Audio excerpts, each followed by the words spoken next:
first, okay, how I came to create this. I was particularly shocked at the story that Misha Johnson shared publicly on her Facebook page as well as in the Post Bulletin. I see somebody nodding in the middle. A lot of you know Misha from the theater here. She now lives in Hawaii. What's this, Gracie? Am I too loud? Oh, Misha, woo, woo, got it, okay. She had spoken about her relative that was unlawfully detained, went to Dilley, Texas for a month, and just the details she would post about were I just found atrocious and felt very helpless, just sitting there reading it, doing nothing else.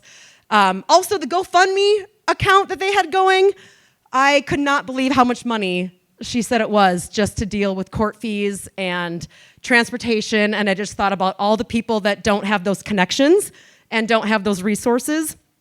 But really, the second reason how I came to this was an experience that I had in my neighborhood when I saw ICE agents around the corner from my house. Now, this was January 8th. It was a Thursday. I was driving to a yoga class, kind of mid-morning, 10-ish, something like that. I take a right around the corner from my house, look to my left to make sure no cars are coming. And you know how it feels when your body just kind of goes numb? And it's like the visceral reaction that you have to something. It's not logical. It's just what comes over your body. I saw these 3 ICE agents in the front yard looking in a window of a house where I've never known who lives there. And my instinct was to keep driving. I quickly started texting 3 of my neighbors as I was driving. I was texting and driving. I do it a lot, just saying. I admit it, I do it a lot, but I'm an experienced driver. I feel like I can multitask. So I'm smart about it. I don't look down for a minute, but so I was texting my 3 neighbors as I'm frantically still driving away. And I'm thinking to myself, what if something happens and there's no one else around to get this on film? And I could have been the person to get my phone out and record it, and I didn't want to be there. And so it took me a while to really reflect on that. And this was 24 hours after Renee Good was shot. And so I think my spidey senses were a little bit heightened. It was probably subconscious. But really, it's probably because Renee Good was white, and I'm white. And naturally, if we think about it or not, it feels like that could have been you. And logically, I wasn't driving past them. I was not in their way. You would think, well, what am I worried about? But fear is weird that way, right? Fear is something that you just feel. It's not logical. And so as I thought about that more, I realized that I am not a protester and that I wanted to do something. And other than protesting, what could I do? I did go to one protest only. It was with Audrey. She's in the back in Minneapolis. I went to the Whipple building one time, and I was like, okay, so this wasn't part of my thing, but I'm going to say it. So Audrey is a pretty gentle soul, not at all antagonistic. She had these 2 signs. One of them said, "What would your mother say?" I mean, it wasn't even anything that bad. And remember, Audrey, I was like, here's your sign. I had to make sure my phone was on airplane mode. I just was like, I don't even want to hold a "what would your mother say" sign. I was that nervous. I want to just hang back. So I just realized after that day, and remember how cold it was? Oh my gosh. So that was actually the Saturday after Renee Good was shot. So 2 days after my incident seeing ICE in my neighborhood, which I think that Thursday was the day where they all came into Rochester anyway. But yeah, so I realized I'm not a protester, but I wanted to do something, and I wanted to elevate other people's stories. Heather Cox Richardson is a historian I really like, and she said, I know, I really like her. There was a video where people were like, well, what can I do? And she said, just keep telling your stories. And I'm like, that's what I'm going to do. I'm going to help people tell their stories.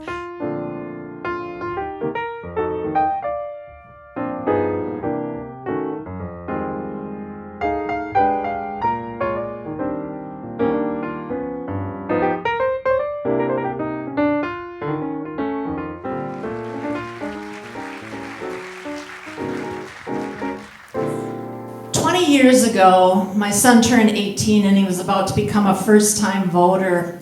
And he was doing his due diligence, he was learning about candidates and issues, Even though I offered to save him a lot of time, I was happy to tell him who I think he should vote for. He declined that offer.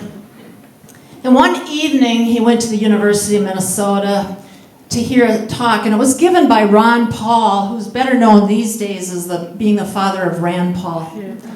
And when my son came home from that talk that night, he was on fire for the Second Amendment rights. And this surprised my husband and I, because as far back as we knew in our family history, there was no one that even so much as owned a single gun. So I asked my son, why was he so concerned about this issue? And he said, Mom, someday our government may turn to tyranny and use its firepower on the people within this country. And I failed to tell him at that point, to point out that had happened many times, actually, several times in our history. That firepower being used on indigenous people, for instance. But his words, I had emotional reaction to them. They made me angry. And I said, do you know how crazy you sound right now? That tyranny coming to the streets of America, that is never going to happen. And 20 years later, I am not so sure about that.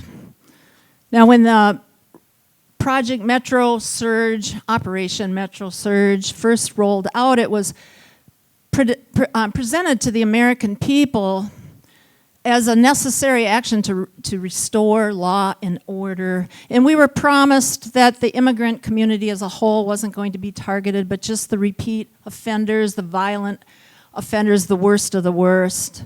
But as the weeks went on, it was so clear that was not what was going on. And in fact, it started to feel that it would be more accurate to say that a war on immigrants had been declared, and that it was often being conducted outside of the rule of law and with increasing escalation and aggression. And we would never go more than a few days in a row without something horrible happening. And one of those events happened on January 18th, and this is going to sound familiar maybe to many of you because this situation has reappeared on the news recently. And on that day, federal agents entered unlawfully the home of an elderly Hmong man. They didn't have a warrant. And his name was Chong-Li Tao. He went by Scott. And Mr. Tao was a longtime law-abiding citizen of several decades. But he was now a target of an investigation because he lived in the house that at one time had housed 2 sex offenders. Even though on that day, one of those 2 offenders was incarcerated, which is a matter of public information that's available to anyone, and the other had apparently another address that he had been known to live in for some time. But Mr. Tao had no connection to those 2 people, but the agents were determined to detain him. And though he was at home with his daughter-in-law and grandson, he was wearing only boxer shorts. And they handcuffed his arms behind his back. He put on Crocs, and they led him out into frigid temperatures wearing only boxer shorts and his flip-flops. And at the last minute, his daughter-in-law had thrown her son's blanket around him. And when the crowd saw what was happening, they went crazy, and they were begging and pleading that he be shown some humanity, some dignity, but to no avail. And he was taken into the squad car. We learned later he was driven around for an hour. It was determined that he was not a suspect, since he was returned with no apology. And all of this from the moment he appeared, well, actually entering his house and then appeared on the steps and into the squad car, was on a video that many have seen. And I watched that video over and over. And the reason, I couldn't quite figure out why, but I was really drawn to this young woman who was standing in the foreground. She was in her 20s, I would say. She was with 2 friends. And when she first saw Mr. Tao standing on the steps, she looked around like she couldn't believe what she was seeing, and she just wanted to verify, had she gone crazy or were other people seeing this? And at the moment that it occurred to her that both it was happening and that there was nothing that can be done, she just bent over in what I assume was grief and probably rage. And the video caught the sound of her weeping. And at that moment, I had a realization that I knew I would never forget. And that is that all of the people that rose up to stand with immigrants in all the variety of activities that they did, actions that they took, they were not doing it for personal gain. And in fact, many of them put their own safety on the line. And they were doing it, I had to conclude, because they were loving their neighbor as they loved themselves. 20 years ago, I had a conversation with my son, and I didn't know then what I know now. But if I had, I wouldn't have dismissed his concerns about tyranny. But I would have told them that if it comes, something will rise up, and that something is wide and deep and astounding. And that something is fueled by love and ultimately more powerful than guns. Thank you.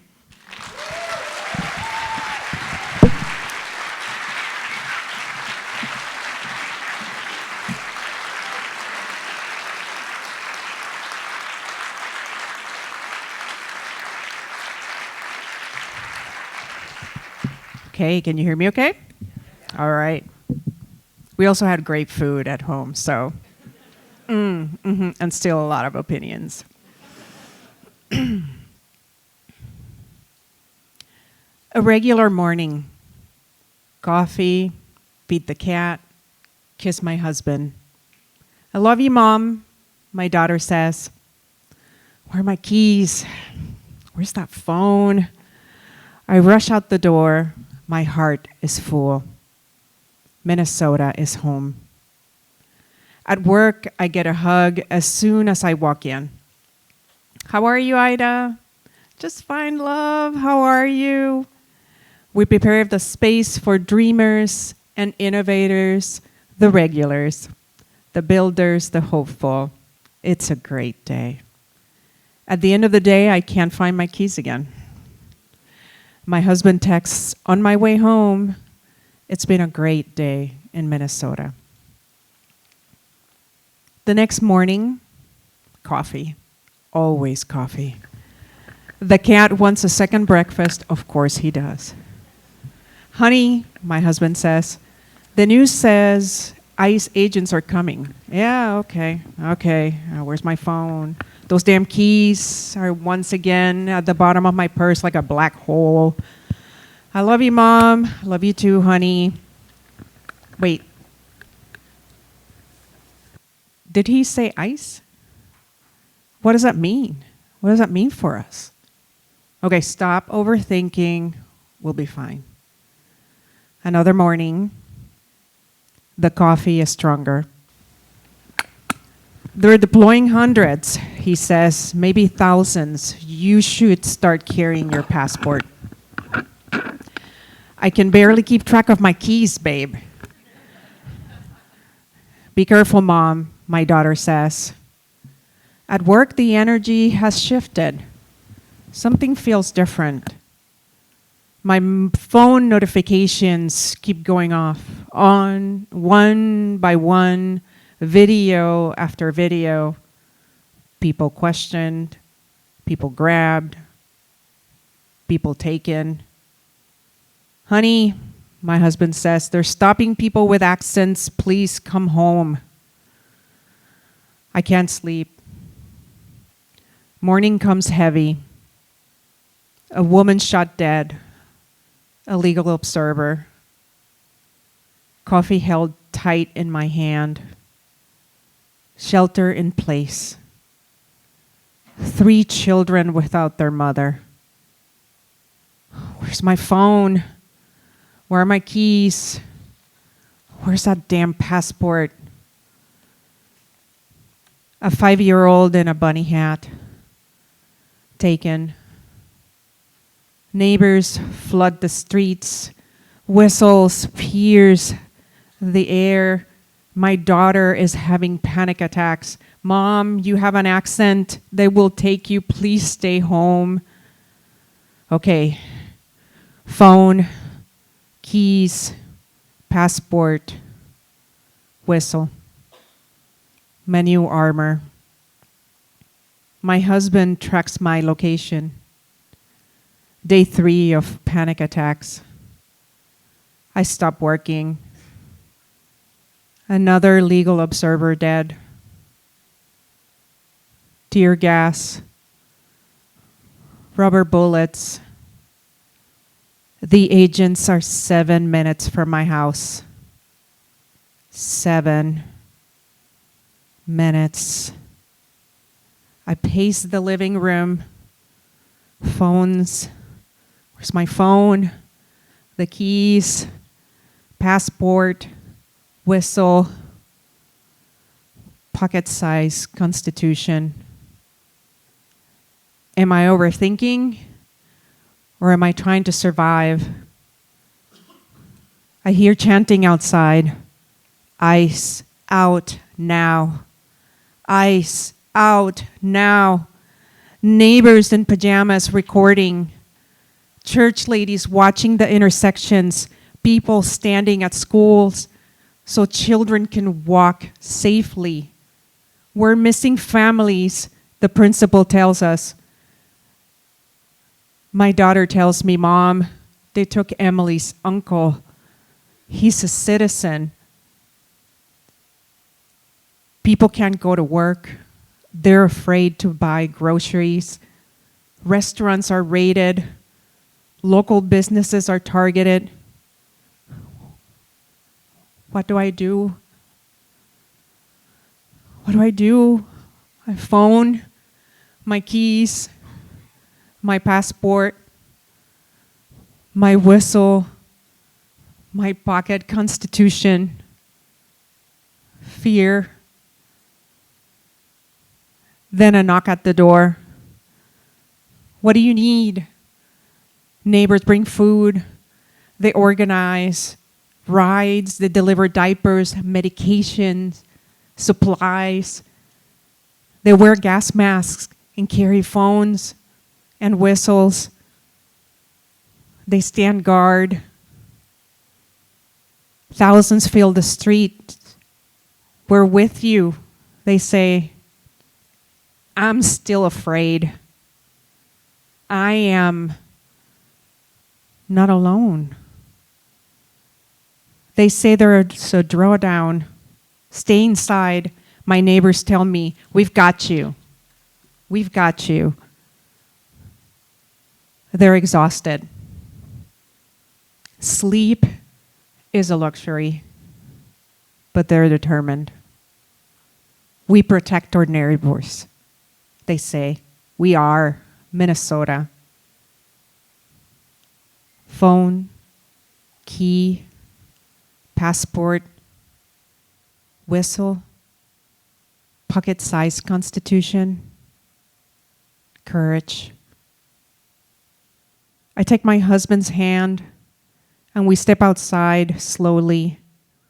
I carry thank you notes and gift cards to my favorite small businesses. The staff looks exhausted, but they're still organizing mutual aid. They are grateful for the cards. They said to me, we hope you feel the love from the entire state of Minnesota. We are with you. And the phone and the keys and the passport and the whistles, the pocket Constitution, and my Minnesota state flag, and hope, and neighbors. I step outside again. I donate. I hug strangers. I thank organizers. I pay my respects. Love and hope meet me everywhere.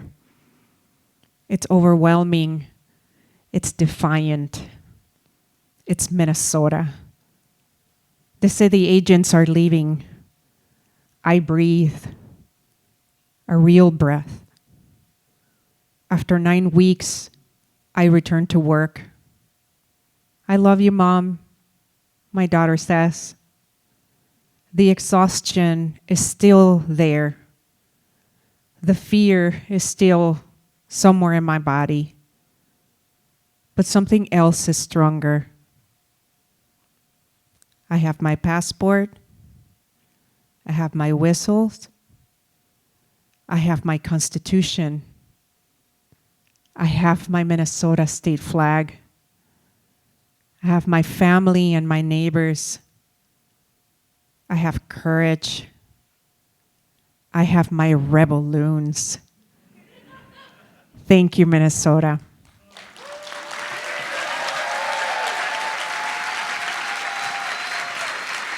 So speaking to a live public audience for the very first time is Colin Hortman.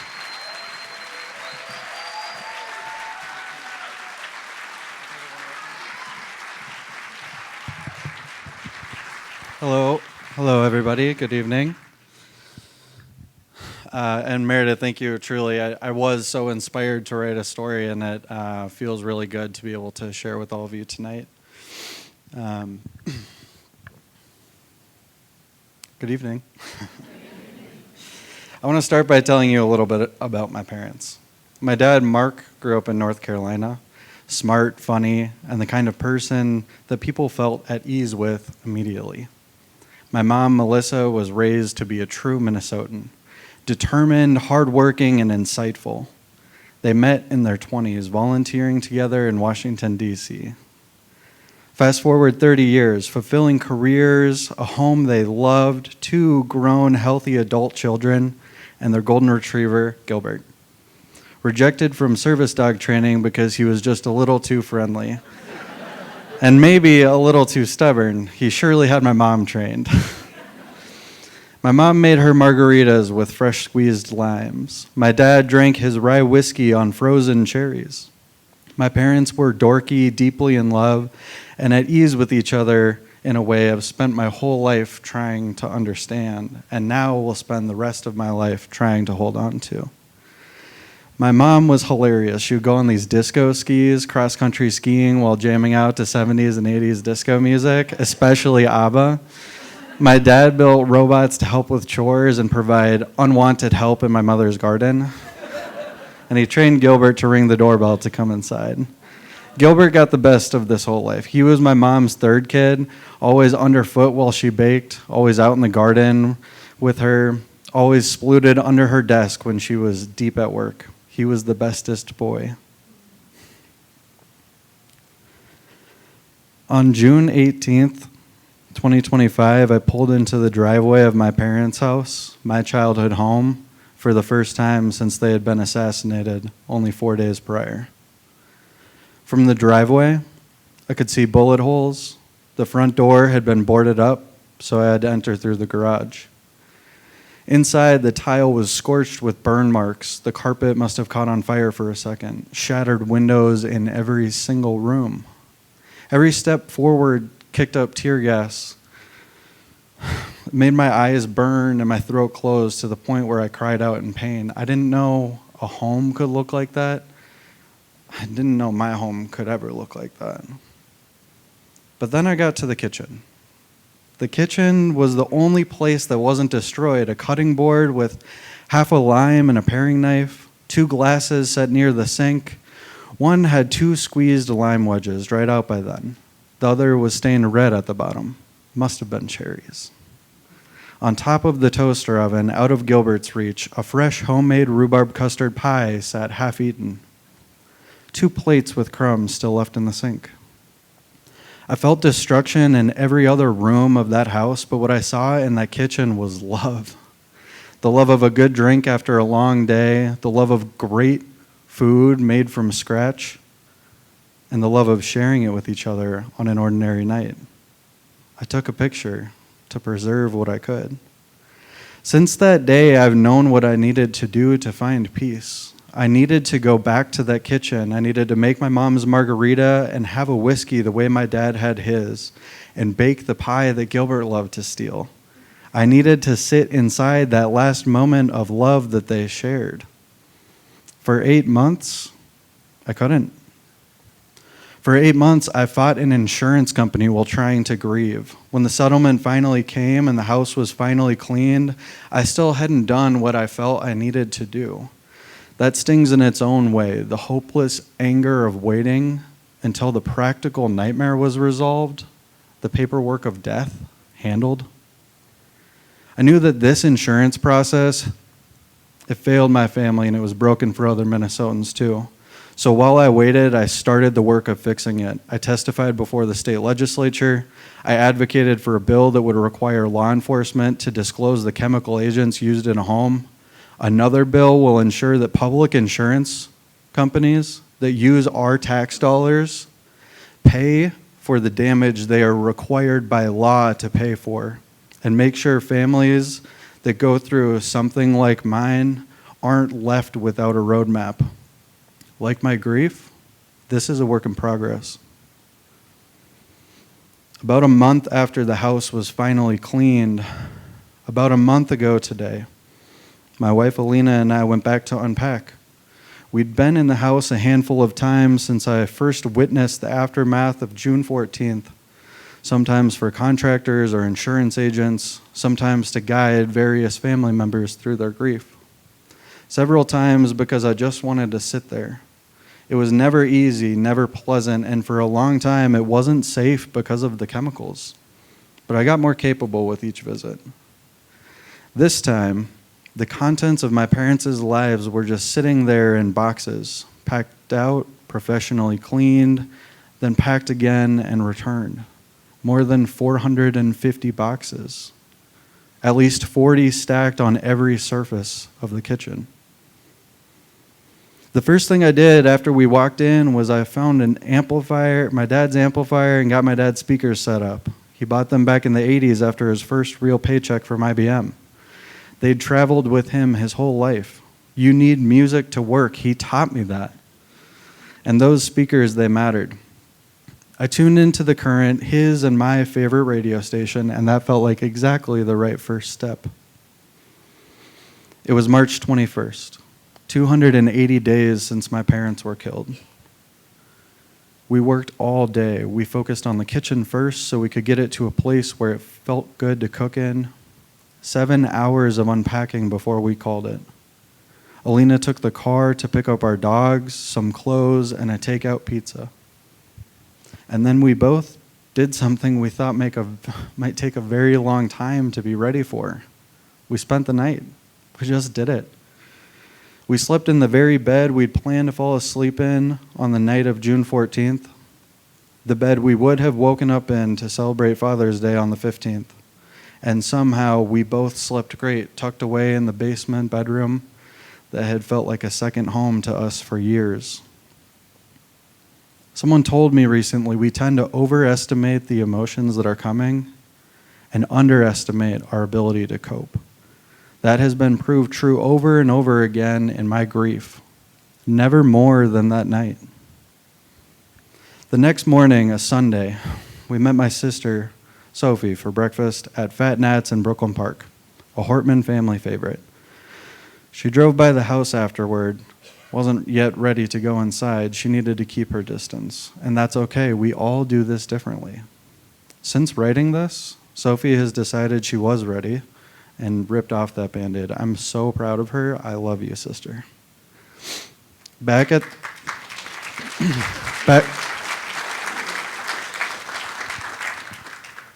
the house, my friend Dylan came to help. We unpacked the living room, the sunroom, and half of my dad's office. 6 hours later, Dylan left, and I sank into the couch, exhausted. I gazed from the couch to the kitchen and saw not a single sign of the horrors that had taken place there. I had been unsure that this place could ever be this peaceful again. But it was, and I was at peace. And at the same time, completely overwhelmed. The anger bubbled up, misplaced at nothing specific and everything all at once. A headache I couldn't shake, and we had made plans to spend the night, but I can't do that. So we left.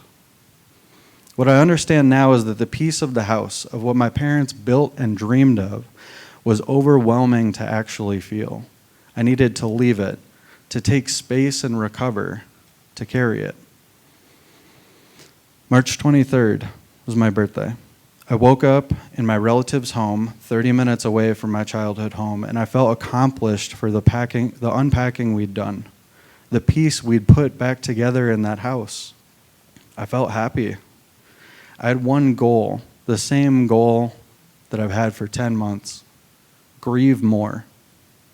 For me, that day, it meant cooking a meal in the place I called my childhood home. We stopped at my favorite local butcher for a New York strip roast, got ingredients for a cake, and came back to the house. Music was playing in, and the sun was beaming in through double 2-story windows. It was bright and beautiful. For the first time in almost a year, it was beautiful. I lit the grill. The barbecue is my happy place. Adding charcoal, managing the heat, adding wood chips for smoke. My Aunt Sarah and friend Dylan came over, and then Alina's parents arrived. I'd invited them and hoped they would come, but it was a bit more of a drive, and I didn't expect them to come. I want to be honest about something. For a long time, I'd remove myself when I was around her family. I'd see a daughter with 2 parents who love her, and I don't have that anymore. The grief made it hard to be near. It's not that I didn't want them to love Alina. I just couldn't hold my grief and witness their love at the same time. But not that night. For the first time since June 14th, I longed to see them. My kiss on Alina's mother's cheek was genuine. My hugs were given with love, and I accepted the love I felt from them instead of pushing it away. I felt at home. When we eat birthday cake, I don't let anyone sing happy birthday, very much a Minnesota Hortman tradition. We just said, happy birthday, Colin, and that was exactly what I wanted to hear. There was the smell of good food and the sound of joy in that house, and I felt maybe for the first time just how much that moment mattered, how much more I still needed. I woke up the next morning feeling something I hadn't felt before. Healed, not totally. I'm not sure I'll ever feel fully healed, but different in a way I didn't have words for at first. I felt emotionally free and physically unable to move. My bones felt like they were made of lead. Sitting was uncomfortable. My hands rested on my legs, and I felt like my legs would be bruised when I lifted my hands back up. Like 9 months of weight had moved out of somewhere in my soul and into my body all at once. And my body was finally allowed to feel this. That heaviness, it got better over the next few days. And the freedom, I'm so happy to tell you that stayed. There's still something I haven't done. Rhubarb isn't in season right now, and for this pie, it has to be fresh. A bunch of Minnesotans, of course you get that. From my mom's garden or my grandparents' farm, there's no other way to make it right, so I'm waiting. But when the rhubarb comes in, I'm going to make her margarita with fresh squeezed limes. I'm going to pour his rye over frozen, unsweetened cherries. I'm going to bake that pie. And I'm going to sit at that table and feel whatever I feel. Not to get it back. I know I can't get it back, but to honor it. To sit inside it for a moment. To let it land. What I've learned, maybe the most important thing I've learned, is that when I listened to my heart and did the things it told me to do, I healed. The birthday dinner told me that. The lead in my bones told me that. We all process grief differently, but I think we all have a kitchen counter somewhere, a moment of ordinary love we're trying to find our way back to. The path usually feels harder, yet is simpler than we'd expect. It means doing the thing your heart has been telling you to do. Right now, my heart is battling with my head.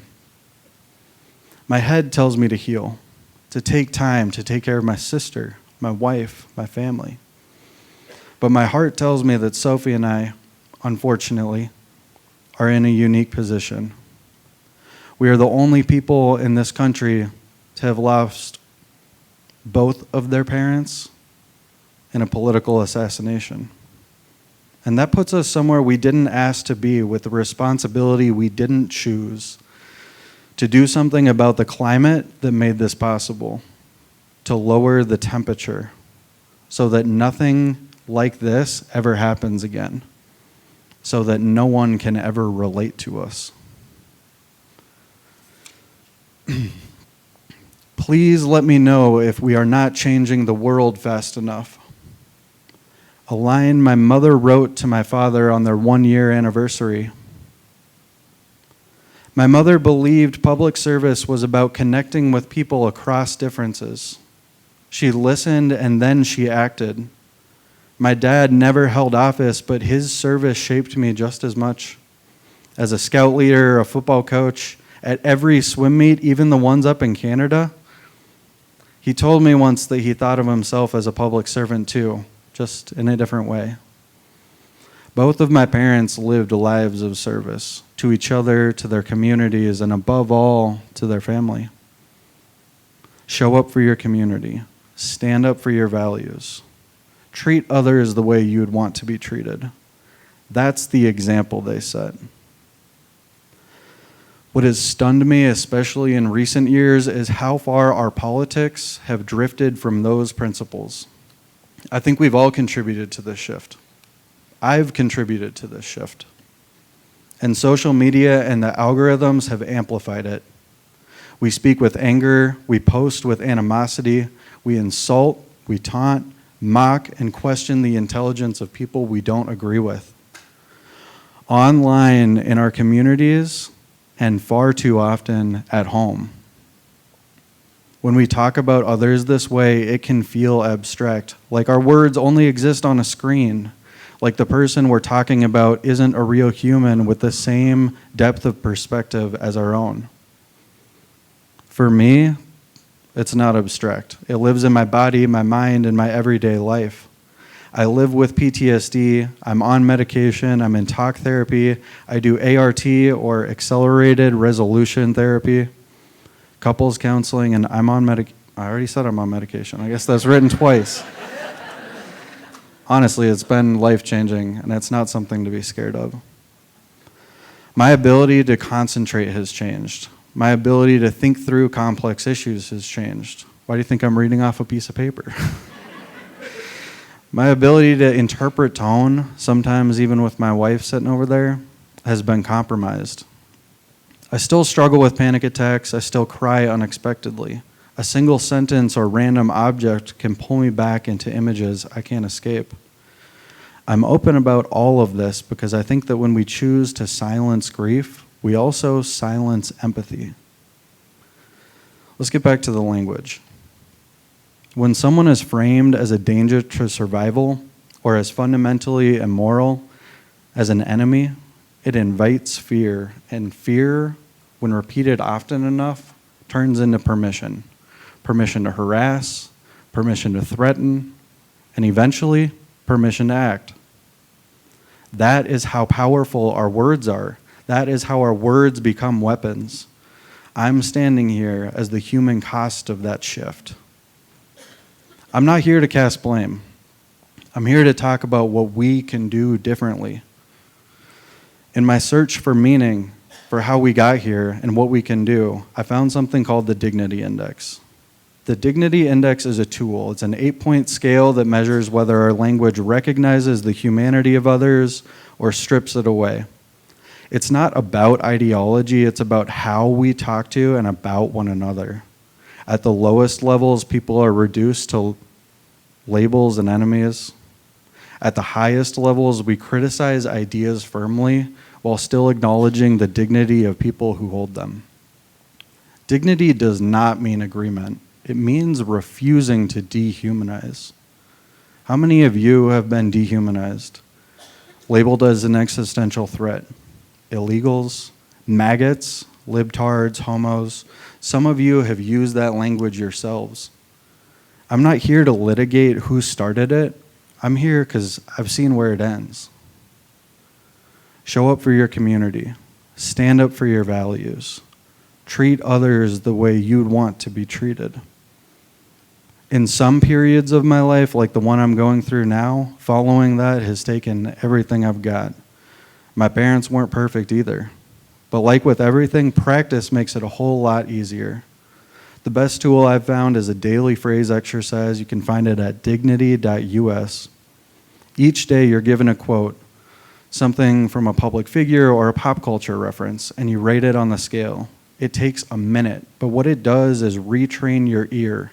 You start to hear when language is escalating fear, when it's flattening people into characters, and when it's actually inviting dialogue. Add it to your morning Wordle routine. Save it to your home screen. Bring it to your workplace. They have printouts. Share them. Use the index to rate your own words. Rate what you hear online, in the media, at your own table. See if it changes how you communicate. Not what you believe, but how you stand up for it. The more you practice it, the easier it gets. You'll start grading communication almost without thinking about it. And then you can model for others what it looks like to disagree without dehumanizing.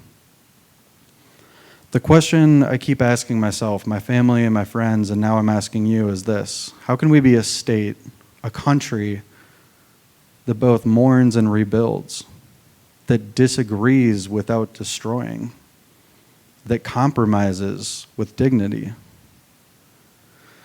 My parents believed public service was about solving problems, not destroying other people.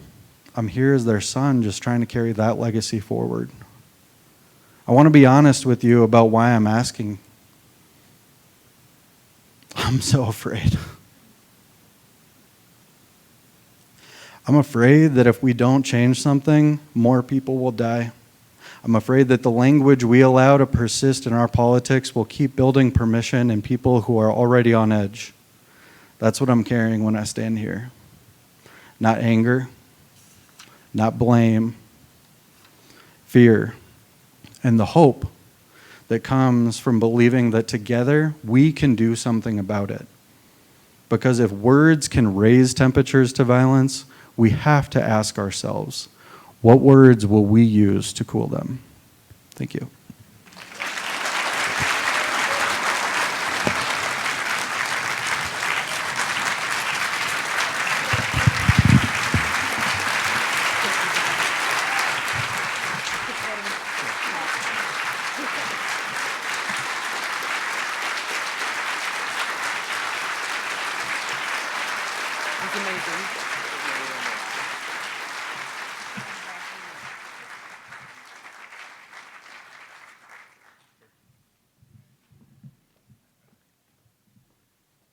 Good evening.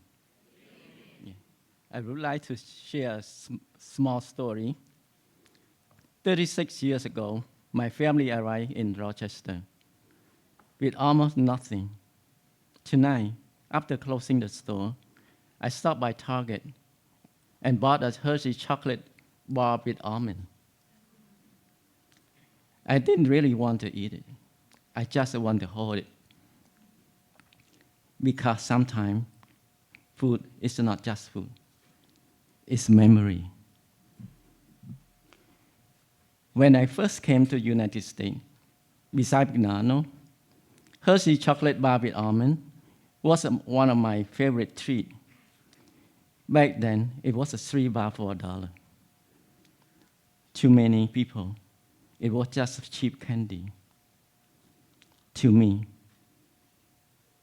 it tastes like America. March 17, 1989. That was the day my family arrived in Rochester, Minnesota, from refugee camp in Thailand. We came with very little, no money, very little English, just hope. Everything felt new. The cold Minnesota air, the wide street, the bright grocery store full of food. Even a simple chocolate bar feels special. Today, the same chocolate bar costs $1.99. But when I hold it, I'm not thinking about the price. I'm thinking about that young refugee stepping into a new life in Minnesota.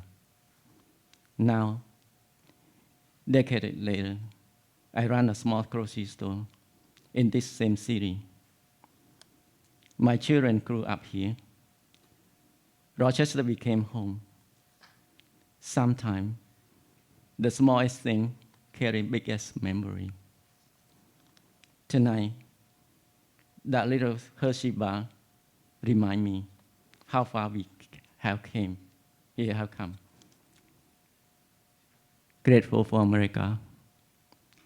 Grateful for Rochester. Grateful for the journey. But there's another part of my story I don't always talk about. For 15 years, all I had was a piece of paper, an I-94 stamp humanitarian parole. I live here, I work here, I build a life here. But I didn't know when or if that life would become permanent. Then in 2000, a law changed everything. Indo-Chinese Parole Adjustment Act, a law signed by President Bill Clinton on November 6, 2000. I applied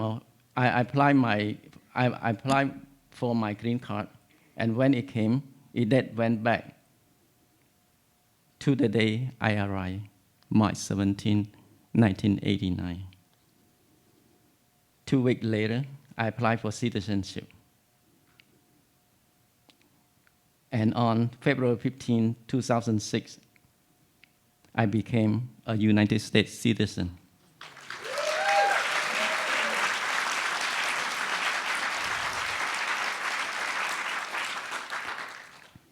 But that moment didn't happen by itself. It happened because of people I never meet, volunteer immigration lawyer, community organization, and group like the one we support tonight, helping people not just stay, but belong.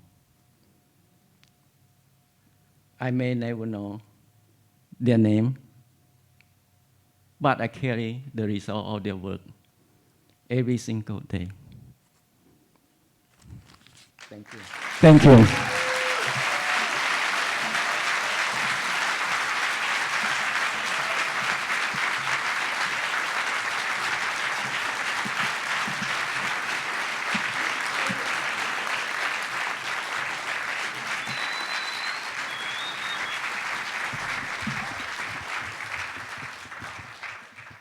I'm just blown away by everything tonight.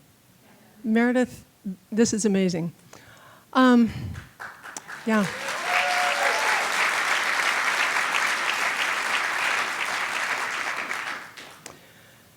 So, I'm on a plane and we're trying to land at Newark Airport. I'm in the aisle seat. The woman next to me in the window seat has been reading a small blue book the entire flight. It's in a language I don't understand, but through covert inspection, I've decided it's Arabic. The man directly across the aisle from me has been watching James Bond the entire flight, Casino Royale, which is my personal favorite. And when I say trying to land, we have already tried to land twice. And each time we've had to go back up into the air because the flight has been smooth the entire way until we approach Newark when suddenly there's crazy turbulence, planes going up and down and back and forth. The overhead compartments are popping open, and the pilot comes on the intercom. Folks, this is your captain speaking. I apologize for this turbulence. As you can see, it's quite significant. If you look out the window, you can see the planes are in a holding pattern around us.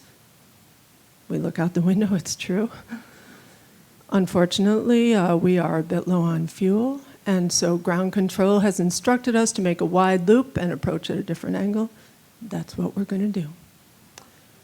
Now, all around me, passengers are quietly freaking out. Some are barfing into their barf bags, not something you see a lot. One woman is praying the rosary. People are crying quietly or not so quietly.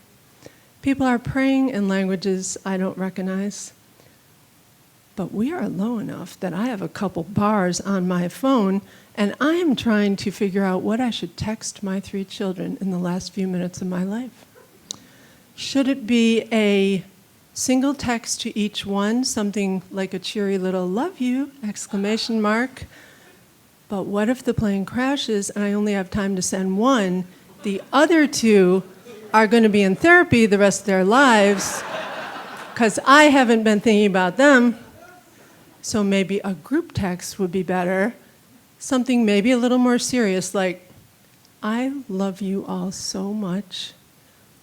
But would that, when they put 2 and 2 together and they realize that I knew that plane was going down when I sent it, would that just make them sad? Or would it give them a little comfort to know their mother was thinking about them in the last few minutes of her life? Finally, I said, "Allison, you are overthinking this. Send the group text. Heart, heart, heart." But just then, Bookwoman next to me grabs my left hand, and James Bond across the aisle grabs my right hand. So now I'm holding 2 strangers' sweaty hands. Both of them are crying. Both of them are terrified. And I can't send a text to my children because I got to take care of these strangers who, for whatever reason, seem to sense some end-of-life Zen calm in me. Captain gets back on the intercom. "Folks, it's your captain again. Make sure your seatbelts are securely fastened. Review the safety procedures located on the placard in the seat pocket directly in front of you. Flight attendants, remain seated." You know that phrase, "fake it till you make it"? Well, I hate it, and yet it's applied to my entire life. Since I was a small child, witness to violence and cruelty that I could neither prevent nor stop, all that little kid could do was train herself to appear calm, no matter the situation, and train herself how to ratchet down the tension in any person, any room. And so on that plane, fake me instantly sprang into action. She squeezes the stranger's hands, she smiles, she says, "You know, I've been in much worse turbulence than this," which is a blatant lie. And, you know, I don't know if you know this, but they design planes for conditions exactly like this, which, do they? I have no idea, but I highly doubt it. Pilot's back on the intercom. "Folks, we've received the go-ahead to land. Hang on tight." Now, the entire crew has been silent for the last 10 minutes, which in my experience of 2 aborted takeoffs in my life is not a good sign. But this time, the plane rocks its way down one more time, and we land. And the entire plane erupts into cheers and applause. And usually I hate that clap when the plane lands things, but I am clapping too. Bookwoman and James Bond still holding my hand, still crying, but this time in relief. And when I think about that plane ride now, I laugh when I tell people about it. But the fact is I was terrified. And so sad at the thought of not being able to say goodbye to the 3 people I most love in this world. I think about how we humans do things like jam ourselves into aluminum tubes that, for laws of physics I'm never going to understand, somehow manage to launch themselves skyward, and most of the time, but not always, land safely. I think about how so much of the time we sit next to strangers, fellow human beings, but with our earbuds and our phones and our blank straight-ahead stare, we pretend we're alone.